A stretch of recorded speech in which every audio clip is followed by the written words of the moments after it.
नमस्कार। आज मंत्रिपरिषद ने 47 एजेंडों पर निर्णय लिया है। सर्वप्रथम मैं पथ निर्माण की योजनाओं स्वीकृत योजनाओं की जानकारी आपको दूंगा। कॉस्ट शेयरिंग के आधार पर बेगूसराय जिला अंतर्गत बरौनी तेगड़ा रेलवे स्टेशनों के बीच अवस्थित लेवल क्रॉसिंग संख्या 7B के बदले आरओबी के निर्माण हेतु राजंश राशि रुपये 34,52,46,00,000 मात्र सहित कुल राशि 146,36,92,000 के अनुमानित लागत पर प्रशासनिक स्वीकृति प्रदान की गई। दूसरी योजना भी बेगूसराय जिले से है। कॉस्ट शेयरिंग के आधार पर बेगूसराय जिला अंतर्गत बरौनी रेलवे स्टेशन के तिलरथ रेलवे स्टेशन के बीच अवस्थित लेवल क्रॉसिंग संख्या 61 स्पेशल रेलवे किलोमीटर 177/17-19 के बदले आरओबी के निर्माण हेतु राजंश राशि 30,76,38,000 रुपये मात्र सहित कुल राशि रुपये 66,39,39,91,000 मात्र के अनुमानित लागत पर प्रशासनिक स्वीकृति दी गई। दोनों बेगूसराय जिले की एजेंडा नंबर बता दिया जाए तो ज्यादा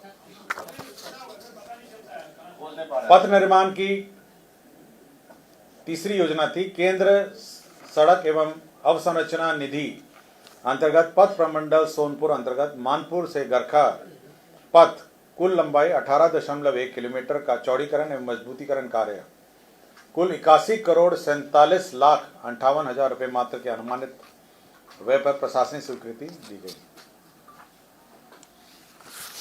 पथ निर्माण की ही कॉस्ट शेयरिंग के आधार पर पूर्वी चंपारण जिला अंतर्गत मेहसी चकिया रेलवे स्टेशनों के बीच अवस्थित लेवल क्रॉसिंग संख्या 137 के बदले आरओबी के निर्माण हेतु राजंश की राशि 81,63,11,000 रुपये मात्र सहित कुल राशि 106,15,96,000 के अनुमानित लागत पर प्रशासनिक स्वीकृति। पथ प्रमंडल की एक और योजना थी। पथ प्रमंडल 1 गयाजी अंतर्गत पुरानी बाईपास सुजाता बाईपास के चौड़ीकरण 4 लेन एवं मजबूतीकरण कार्य की स्वीकृति 37,83,00,000 रुपये 35,000 में प्रदान की गई। पथ प्रमंडल की ही पथ प्रमंडल बांका अंतर्गत सुल्तानगंज से दुम्मा बिहार बॉर्डर कच्ची कंवरिया पथ, ये जो कंवरिया पथ है, कच्ची कंवरिया पथ के किलोमीटर 0.70 से 83.35 किलोमीटर तक में श्रावणी मेला के अवसर पर पथ में मिट्टी कार्य, रेनकट मरम्मती, गंगा बालू बिछाई कार्य, पानी छिड़काव कार्य एवं विविध कार्य सहित मेला के दौरान वर्ष 2025 से 2029 तक कुल 5 वर्षों के लिए पथ का रख रखाव कार्य 38,47,10,000 रुपये मात्र के अनुमानित लागत पर प्रशासनिक स्वीकृति दी गई। पथ निर्माण की ही जमुई जिला अंतर्गत जमुई लखीसराय मुख्य पथ NH18 Hansdiha RK hotel Jamui Malaypur main road घोड़ा अस्पताल Girish talkies ITI college in पे NH 333A तक पथ का चौड़ीकरण एवं मजबूतीकरण कार्य स्वीकृत किया गया। भवन निर्माण विभाग की एक योजना स्वीकृत की गई। सेंटर ऑफ एक्सीलेंस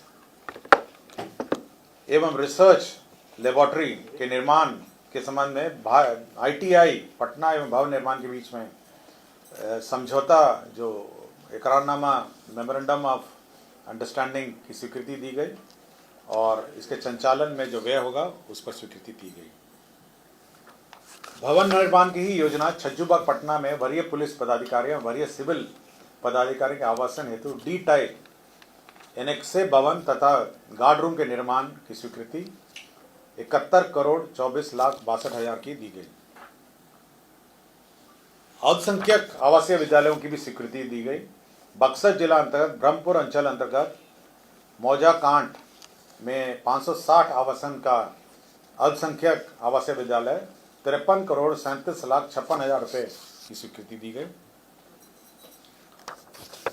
सासाराम जिले अंतर्गत भी बिहार अल्पसंख्यक आवासीय विद्यालय 560 आवासन का अंचल चेनारी, सासाराम में चेनारी है जगह, वहाँ पे स्वीकृत किया गया। इसमें 56,13,68,000 रुपये व्यय होंगे।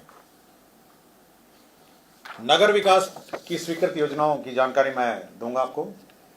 बिहार शहरी आयोजना एवं विकास नियमावली 2014 के प्रावधानों के आलोक में 7 आयोजना प्राधिकार बोधगया, गया, राजगीर, बिहार शरीफ, आरा, मुजफ्फरपुर और सहरसा में पूर्व में जो पद सृजे थे 147 उसको प्रत्यार्पित करते हुए प्रत्येक जिले में एक जिला आयोजना क्षेत्र पदाधिकारी का कार्यालय का गठन और 38 कार्यालयों को सौंपे गए कार्यों एवं दायित्वों को समुचित निर्वाह हेतु 112 करोड़ 5,74,844 रुपये का वार्षिक व्यय लागत पर स्वीकृति दी गई। बिहार राज्य आवास बोर्ड में जो वित्तीय शक्तियां थी उसमें परिवर्तन किया गया। प्रबंध निदेशक की शक्ति पहले 50,000 थी, उसको बढ़ा के 1 करोड़ किया गया। अब बोर्ड को वित्तीय शक्ति 2 करोड़ थी, उसको बढ़ा के 5 करोड़ किया गया।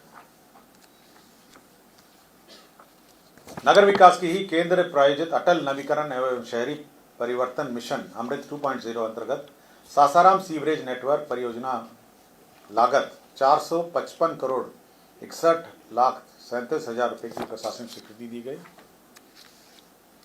नगर विकास की ही दूसरी योजना यह सीवान जिला का है। सीवान सीवरेज नेटवर्क परियोजना फेज 1, इसकी लागत राशि 367 करोड़ 3,50,075 रुपये की प्रशासनिक स्वीकृति दी गई। नगर विकास की ही योजना केंद्र प्रायोजित अटल नवीकरण शहरी परिवर्तन मिशन अंतर्गत औरंगाबाद सीवरेज नेटवर्क की योजना स्वीकृत की गई। इसमें 497 करोड़ 65,37,000 रुपये गए होंगे। नगर विकास की ही केंद्र प्रायोजित योजना के अंतर्गत केंद्र प्रायोजित अटल नवीकरण शहरी परिवर्तन योजना के अंतर्गत सासाराम जल आपूर्ति परियोजना स्वीकृत किया गया। इसमें 76 करोड़ 44,10,000 रुपये गए होंगे। नगर विकास एवं आवास विभाग की ही योजना है। केंद्र प्रायोजित अटल नवीकरण शहरी परिवर्तन अमृत 2.0 की योजना है। इसमें 138 करोड़ 26,73,400 रुपये स्वीकृत किए गए।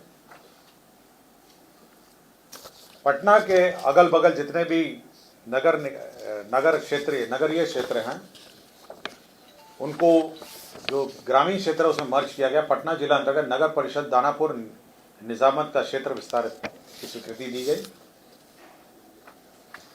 खगोल नगर परिषद के क्षेत्र विस्तार की स्वीकृति दी गई। एक और था, नगर में 3 था। और फुलवारी शरीफ का क्षेत्र विकास तो क्षेत्र विस्तार, तो जितने भी पटना के अगल बगल तीनों हैं, फुलवारी शरीफ, दानापुर और खगल क्षेत्र का क्षेत्र विस्तार की स्वीकृति दी गई। कौन कौन गांव इसमें शामिल हुए हैं सर, ये नाम आप लिस्ट देते हैं। समाज कल्याण में आंगनवाड़ी केंद्रों के माध्यम से जो स्कूलों में बच्चों के लिए जो यूनिफॉर्म के लिए पोशाक के लिए पैसे मिलते थे डीबीटी के माध्यम से, उसमें परिवर्तन कर दिया गया है। अब 400 रुपये की जो राशि है वो जीविका दीदी अब सिलाई करके हमारे आंगनबाड़ी केंद्रों में पोशाक उपलब्ध कराएगी और पोशाक की दर में 5% की वार्षिक वृद्धि भी की गई है। समाज कल्याण योजना में समाज कल्याण विभाग के अंतर्गत ही ये भारत सरकार के सक्षम आंगनबाड़ी एवं पोषण 2.0 अंतर्गत प्रधानमंत्री जनजातीय आवासीय न्याय महाअभियान के अंतर्गत 5 जिलों के विभिन्न जनजातीय क्षेत्र में 10 नए आंगनबाड़ी केंद्रों के भवन निर्माण की स्वीकृति दी गई और प्रत्येक आंगनबाड़ी केंद्र में 12 लाख रुपए के दर से 100% केंद्र राशि 1 करोड़ 20 लाख रुपए एवं 10 आंगनबाड़ी केंद्रों की स्थापना संचालन हेतु नियमित केंद्र अंश मंद होगा 22,44,000 और राज्यांश राशि 19,16,000 रुपये व्यय होंगे। शिक्षा विभाग में नामांकन के आधार पर जो अक्षय पात्र फाउंडेशन बेंगलुरु है वह मिड डे मील का सेंट्रलाइज किचन संचालित करता है। पूर्व में उसमें बलदेव उच्च विद्यालय दानापुर में उसको ज़मीन दी गई थी, किंतु यह कंटोनमेंट की ज़मीन के कारण इसमें निर्माण नहीं हो पाया। अब यह स्थानांतरित करके इसको गोपालपुर टांड, उसमें प्राथमिक विद्यालय है, नौबतपुर प्रखंड जिला पटना, उसको 1.5 एकड़ ज़मीन स्थानांतरित किया गया और उसी में यह निर्माण किया जाएगा।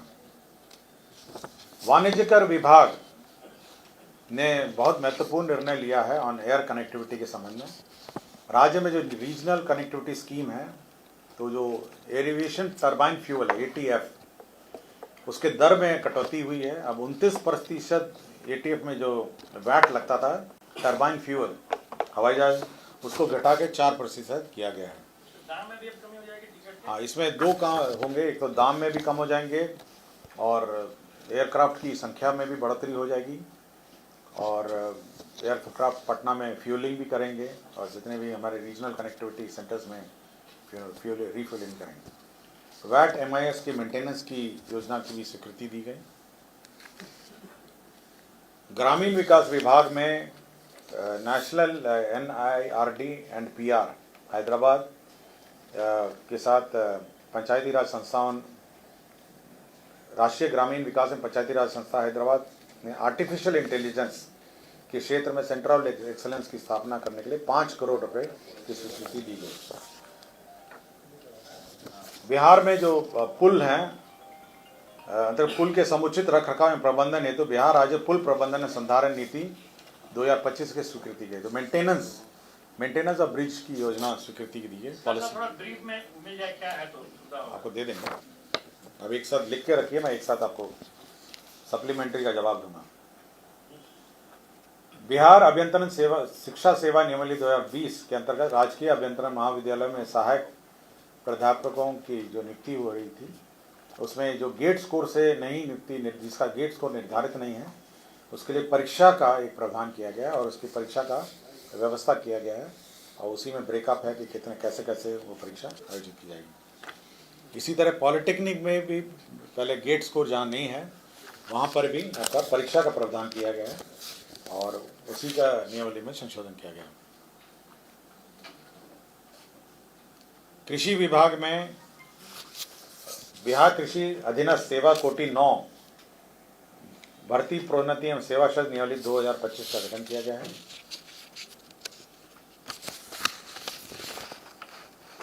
पथ निर्माण विभाग पटना के अधीन उपलब्ध भूमि, भवन एवं अन्य संसाधनों के अनुश्रवण हेतु भू संपदा पदाधिकारी का एक पद क्रिएट किया गया है। राज्यपाल सचिवालय में 2 गाड़ियों वाहन चालकों का पद क्रिएट किया गया है। शिक्षा विभाग में भी जो हमारे स्कूल्स हैं राज्य में करीब 77,000 स्कूल्स हैं, उनकी भूमि का विवरणी संकलन करना, संरक्षण करना, इंक्रोचमेंट देखना, इसके लिए भू संपदा पदाधिकारी के 2 एवं सहायक भू संपदा पदाधिकारी के 38 पद की स्वीकृति दी गई। ये राज्य में जितने भी हमारे स्कूल्स हैं, कॉलेजेस हैं, उनकी ज़मीन का हिसाब किताब लेगा, ज़मीनों का, और साथ ही साथ उसका संधारण करेगा।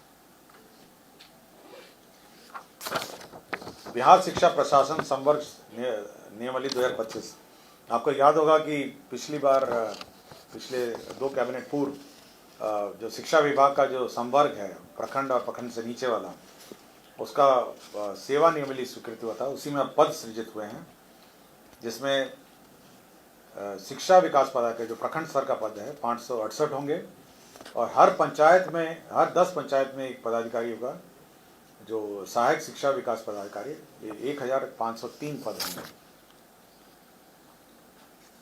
घरेलू हिंसा संरक्षण जो अधिनियम है 2005 के आलोक में समाज कल्याण विभाग के अधीन महिला एवं बाल विकास निगम अंतर्गत 390 पदों का सृजन होगा। बिहार लोक सेवा आयोग के अधीन आशुलिपि के 15 पदों का सृजन होगा। बिहार सहकारी सोसाइटी अधिनियम, जीविका का याद होगा पिछली बार की जीविका के लिए बैंक एक खोला जाने का प्रस्ताव है। अब इसमें इसी सोसाइटी के अंतर्गत 653 पदों का सृजन होगा। लोक स्वास्थ्य अभियंत्रण विभाग के सुदृढ़ीकरण, विस्तार एवं स्थापना हेतु अलग से 5 नए प्रशाखाओं का सृजन किया गया है और अवर सचिव का 1 पद, प्रशाखा पदाधिकारी 5 पद, सहायक प्रशाखा पदाधिकारी 22, कुल 28 पदों का सृजन किया गया है। शिक्षा विभाग में जो कॉरपोरेशन है, जो शिक्षा बिहार राज्य शैक्षणिक आधारभूत संरचना विकास निगम लिमिटेड, जो पूरे राज्य में स्कूलों का निर्माण करता है, बिल्डिंग्स का, कॉलेजेस का निर्माण करता है, उसी में अब हम लोगों ने 818 पद सृजित किए हैं और बिहार शिक्षा परियोजना परिषद में 63 पद हम लोगों ने सृजन किए हैं। उत्पाद विभाग में बिहार मध्य अवर सेवा के मध्य निरीक्षक को उत्क्रमित कर वेतन बैंड पे बैंड 2 ग्रेड पे 4,600 में दिनांक 1/1/2006 से वैचारिक तथा दिनांक 21/1/2010 में वास्तविक लाभ स्वीकृत करने का निर्णय लिया है। सिविल अपील संख्या 6693/2022 में माननीय सर्वोच्च न्यायालय नई दिल्ली द्वारा दिनांक 3/1/2023 को पारित न्यायाधीश के आलोक में स्वास्थ्य विभाग के संकल्प संख्या 316 दिनांक 25/3/2023 को निरस्त किया गया है। इसमें जो सेंट्रल पब्लिक सेक्टर अंडरटेकिंग है, आयुष के दवाई जहाँ से खरीदी जाती है, Indian medicine pharmaceutical corporation limited, पहले नॉमिनेशन बेसिस में वहाँ से होता था, उसी को सर्कुलर पर रद्द कर दिया गया। बांका जिला अंतर्गत अंचल अमरपुर के मौजा राजपुर थाना संख्या 351 में ये राजकीय चिकित्सा मेडिकल कॉलेज एवं अस्पताल का निर्माण किया जाए, उसकी ज़मीन स्थानांतरित की गई है। पटना जिला अंतर्गत पटना सदर अंचल के गंगा नदी के दक्षिण किनारे पे मौजा दुजरा दियारा थाना संख्या 139, यहाँ पे जो भारतीय अंतर्देशीय जलमार्ग प्राधिकरण पतन पोत परिवहन एवं जलमार्ग मंत्रालय भारत सरकार को दिया गया है। यहाँ पे शिप का रिपेयर और जहाज की मरम्मती एवं ड्राई डॉक का निर्माण यहाँ पे किया जाएगा। श्री जटाशंकर पांडे तत्कालीन जिला अल्पसंख्यक कल्याण पदाधिकारी सीवान, इनको रंगे हाथ पकड़ने के आरोप में इनको डिसमिस किया गया। स्वास्थ्य विभाग में श्री जितेंद्र कुमार औषधि निरीक्षक पटना 5 संप्रति निलंबित, आय के विरुद्ध अधिक अचल और चल संपत्ति के आरोप में इनको बर्खास्त किया गया। तो कुल 47 एजेंडों पे आज निर्णय हुए हैं। धन्यवाद।